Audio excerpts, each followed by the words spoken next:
is Yanar Mohammed. I'm the president of Organization of Women's Freedom in Iraq. I consider myself an activist that's on the front line in a country where it still is a conflict zone. There is war going on, and this war is between two reactionary fronts. One of them is the capitalist military arsenal of the US, and the second one is the Islamist new terrorist pole that has decided to come and reside in Iraq in order to fight the kuffar US army. And what happens between the two is daily battles from which hundreds of victims are only Iraqis, and the victims who nobody speaks about is that Iraqi women had to turn from their modern life where they were a little bit privileged into a life that is very deprived, very dark. They have to be dressed in black all over. They have to put veil from top to toe. And the spot or the corners where Iraqi women are cornered now and imprisoned are not good ones at all. The US administration prefers to give the rule to the religious, to the ethnic, and to the tribals. And although they are enemies of each other, they come together only on one point. They support each other on one point, which is the hatred of women. They have put their hands in each other. They have written a constitution that has cancelled all the minimal rights that we used to have in our previous family laws, personal status law. Although under Iraq, in an Iraq that was before the war, under the dictatorship of Saddam Hussein, we had some rights. We had access to education, we had access to work, we were able to look and move around in our modern clothes, not to be looked down at by any misogynist groups. After this war, after 5 years of so-called democracy in Iraq, now women have to hide in their houses. If they go to work, they have to look like black lumps of coal bags. Their body language, their talk, their voices, their movements reflect fear all the time. And what's happening now is that we are stuck between these two poles of terrorism. Under the rule of the Ba'ath regime and Saddam Hussein, which were prior to this invasion, occupation of Iraq, we had a personal status law which ruled the lives of women in marriage and in divorce and in custody of children. Those laws were partly based on religion, but there were many good reforms that were put in place, whereas the Iraqi women's situation was much better than women of the rest of the Middle East. So we did enjoy a little bit of secularism. On the surface, you would say it was a secular life. Women were dressed in modern clothes. There was no veil. Veil was something new that was coming into Iraq. The first we saw it was the end of the 80s in Iraq, and Iraq has gone through many wars. The first one was the war between Iraq and Iran being the first generation of Islamists, Shiite Islamists.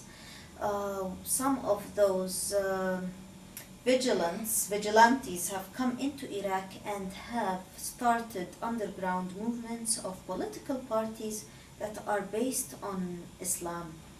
They were the generators of the idea of combining the state with the mosque.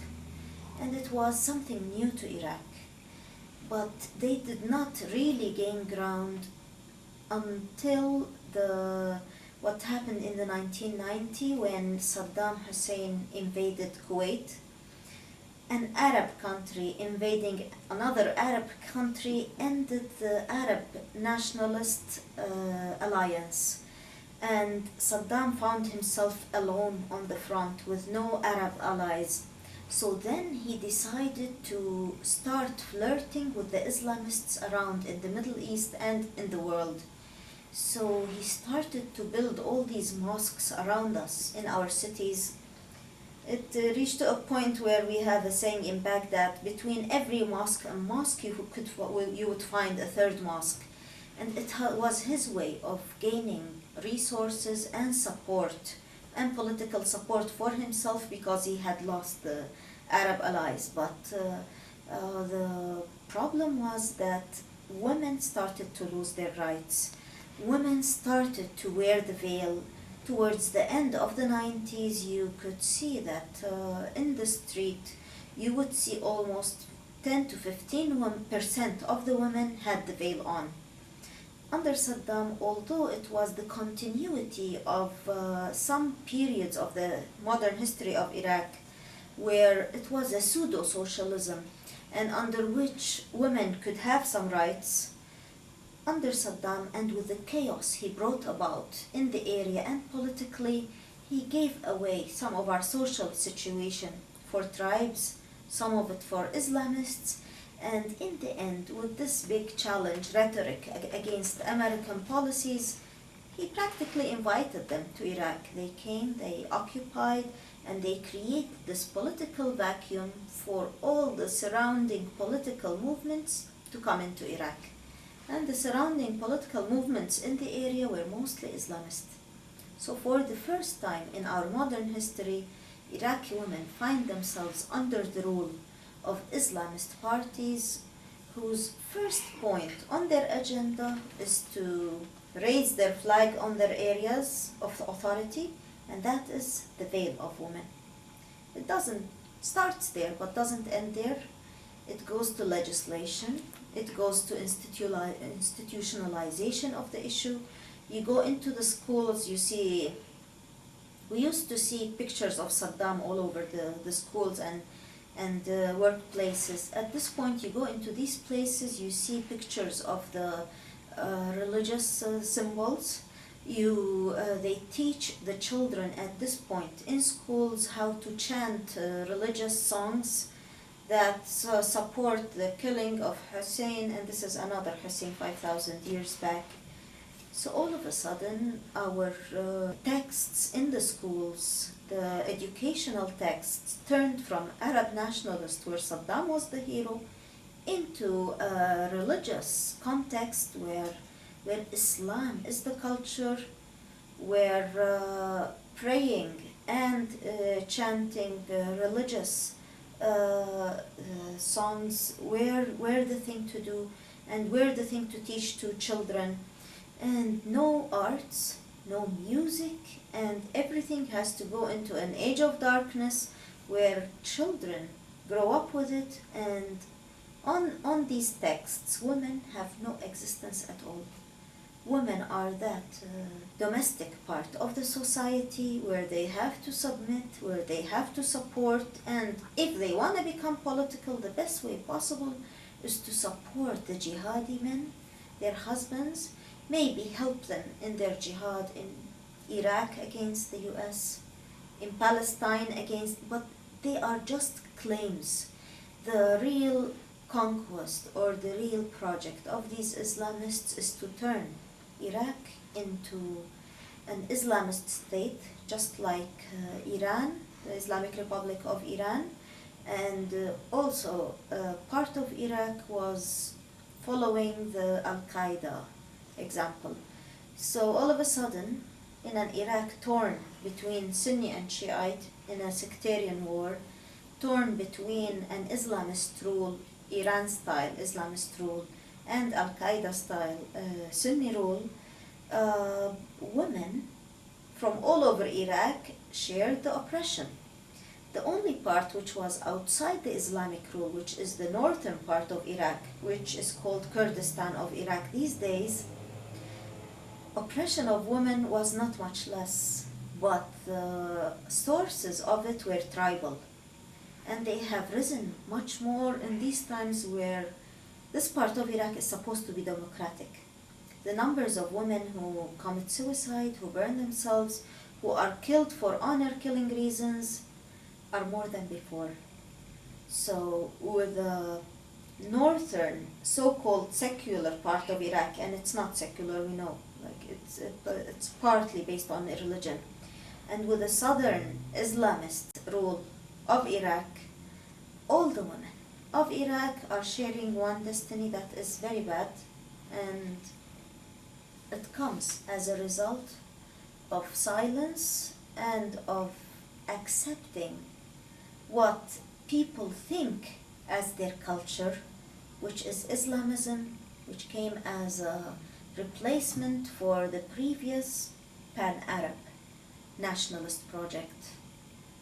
With this vacuum, it was filled by an Islamist agenda, which has the first point on their agenda is taking away women's rights. There is specifically one right, which is a big one, the personal status law, the family law in other words, which gave some rights to women. For example, there is a minimum age for the marriage of a female, which is 18, which means that any woman under 18 cannot marry unless she has the consent of her parents. At this point, with the new democratic, so-called democratic constitution that we have in Iraq, there's an Article 41 which determines that a woman is free to choose between the previous status law or the religious law of her own tribe or her sect. Which means that if you are a Muslim woman, we're speaking about 97%, it's hard to give numbers, I don't want to stick to this number. If you are a Muslim woman, usually you stick to your religious law. And they put it as an excuse that you could use the personal status law, which is semi-secular, not even secular. But which woman in which tribe could insist to go to a semi-secular law? She will have to follow her tribe, she will have to follow her husband, she is not really free to choose. So what they did to us is that they introduced an Article 41 which almost imposed Sharia law on the tens of millions of women in Iraq. So when we compare the last family law, which put age of 18 as a legal marriage age for females, with the current law, which has no minimum age for women, it means that even a 9-year-old could marry an adult man just because it is accepted under Sharia. And of course we know very well that the history of Islam has the Prophet marrying his late wife, who was, some stories say 9, some stories say 12, but then they say, oh, she looked quite like an adult. So it's like having marriage between a really adult man with a female child is accepted there, which means that it will be accepted for a big number of females in Iraq. So this is just an example, but with the Sharia law prevailing in Iraq in these times, and in some areas of Iraq, immediately the Islamic courts took place. Marriages, divorces, custody for children in those areas immediately follow Islamist law. So women have lost a big battle on that front. Although we had struggles in the last century where it took us really decades of years or decades of struggle to achieve some reform to legislation, immediately and just like that we lost them under this new occupation that gave way to Islamism to rule in Iraq. And at this current point, the Iraqi government is mostly made of Islamists. The official count for the Shiite coalition is 48%. But if you put them together with the Sunni Islamists and with the tribals who treat the women in the same way, they are a prevailing majority. No law can pass unless they agree it. So women are in a very dangerous spot at this point in Iraq. Iraq is known to have a long history of secularism. The Iraqi Communist Party is a well-known party that has started since the 1920s. Let's not say it that early. There were some few individuals, but in the 1950s, the numbers were so big that they were the major influence in the streets of Baghdad and the big cities, especially in the south, and even the north was a fertile ground for secularism. But the problem is that they never claimed to want to reach to power. They stayed the opposition, and the other part of it is that they were not very keen and very strong on women's rights. They did demand the rights of women to education, rights of women to work, but when it came to social rights, there was a prevalence of Islamic to tribal thought that women socially do not need to be liberated. So this strong base of secularism through the mainstream Communist Party did not really prepare the ground for women's liberation. But then again, from this big group, and we're speaking here about 500,000 membership within a country of, at that time, only 20 million. So after all these years, when the time comes and when there is such a change in Iraq, is it possible that the secretary of this secular group gets his chair in the Iraqi governing council because he is a Muslim Shiite? There was a big major deterioration in the secular group's position. They have let down the cause of secularism. They have let go of women's welfare. They don't even talk about it. And one has to give credit where it's due. Even the workers' rights they're not very keen on at this point.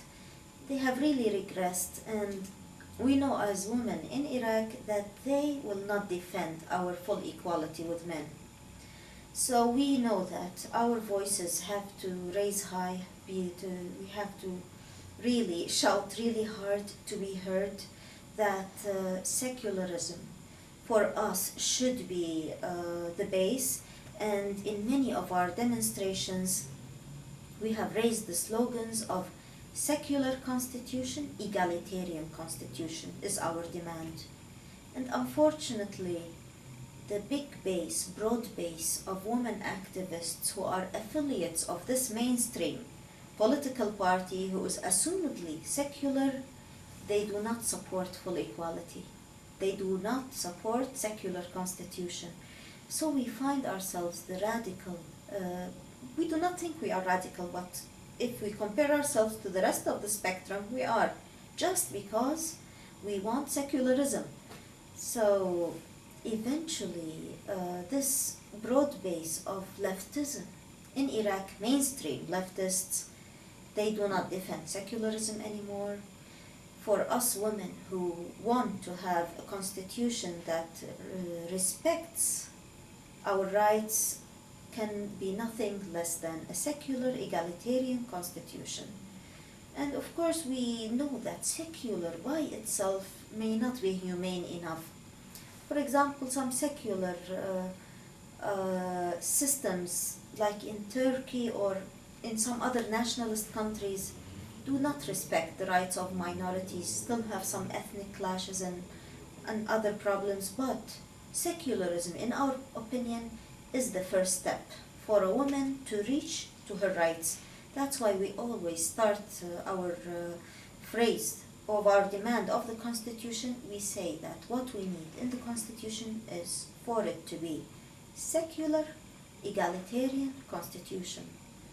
First, the secularism needs to be the platform. Second, all people have to be equal, regardless of ethnicity, regardless of gender, regardless of any other artificial divisions or differences that are made by different groups. Secularism has to be respected. If not for a secular constitution, women will be trashed, they will turn into coal bags, just like we look now in Iraq. you look at the areas, the districts that are run by Islamist groups, you see a heap of black spots, black hole bags of women who are shapeless, who are faceless, who are voiceless, and eventually do not count in the society. They have exiled us in our own country, in our own districts, in our own cities and streets. And it's very easy. You just need a black cover on top of you and you will disappear. Just imagine I put a black cover on this camera. Can anybody see anything anymore? Nothing. That's what they did to us in Iraq. Idea is, will this black cover silence the Iraqi women? Will this state of local exile for women push us away from the life that we deserve? When we thought about it, how could we counteract it? The first thing that came to mind is that we learn from the lessons of our enemy. Just like Al Jazeera television started an agenda of Islamism, of women's oppression and Arab nationalism, and they're all for misogyny against women, maybe we should start in the same way. We start a small television of women not submitting to the veil, of women speaking about empowerment, of women playing powerful leading roles in the society, and inviting youth to a possible life of freedoms with each other, the females and the males. So if we start this television under the name of equality, which in Arabic we call al-musawat, if we start al-musawat television and we air 1 hour a week, and we make it grow little by little, just like Al Jazeera grew, maybe we could have an answer. That's why we are launching in this coming month, which is December, the first hours that we will be airing for Al-Musawat television. And we invite all the women from all over the world. Support your sisters in Iraq. This will not be only about Iraq. It will start from there, then spread to all of the Middle East. In our opinion, if you hate the terrorism that came with 9/11, the way to answer it and to end it is not through military intervention. The women's arena of women's rights is the first place to start. Al-Musawat television will take the grounds from the Islamists in their own neighborhoods, will take the women, will take their women away from them, will turn them into strong women, will make the new generation see the reality. That is the place to start. Support equality, support Al-Musawat, that is the place to begin.